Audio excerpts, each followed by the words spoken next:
अयोध्या निवासी बबुल खान नामक जड़े मुस्लिम व्यक्ति अयोध्या राम मंदिर और मस्जिद को नहीं एपरी एक कथा कहते जहाँ शुणी समग्र देश स्तब्ध हो जाएगी। आसतु शुणा से कौन कहले अयोध्या राम मंदिर विषय रे।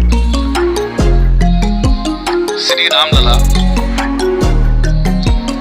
हम सब मुस्लिमों के भी पूर्वज हैं, हम सब उन्हीं के वंशज हैं।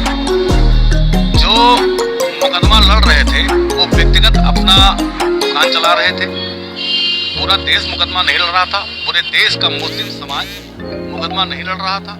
और खासकर अयोध्या में कुछ लोग मुकदमा लड़ रहे थे, सभी लोग नहीं लड़ रहे थे। इस मुकदमे पे तो पूरा देश ही मुकदमा लड़ रहा था, सियासत चल रही थी दोनों तरफ से।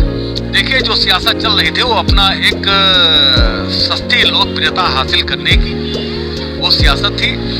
प्राण प्रतिष्ठा का तारीख तय हुआ है और हमारे अयोध्या के हजारों हजार मुस्लिम पूरी तरह से स्वागत के लिए तैयार है। जितने भी श्रद्धालु आएंगे, चाहे वो राम भक्त होना चाहिए, चाहे वो हिंदू आ रहे हो, चाहे मुस्लिम आ रहे हो, सभी का दिल खोल करके उनका स्वागत किया जाएगा, उनका अभिनंदन किया जाएगा। अभी हमने एक चीज देखी कि चूंकि यहाँ पे इतनी संख्या में श्रद्धालु आने का अनुमान है कि लग रहा है अयोध्या नगरी कैसे संभाल पाएगी। ना इतने होटल हैं, ना इतने धर्मशाला हैं, ना आश्रमों में इतनी जगह है, कुछ टेम्पररी इंतजाम किए जा रहे हैं। अभी चंपत राय जी बोल रहे थे कि अयोध्या नगरी के कुछ लोग जो हैं उन्होंने अपने घरों के दरवाजे खोल दिए हैं और वो अपने आप को रजिस्टर कर रहे हैं एक ऐप पे कि हमारा घर हाजिर है। तो क्या कुछ इस तरह की चीजें मुस्लिम समाज के लोगों में भी है? पूरी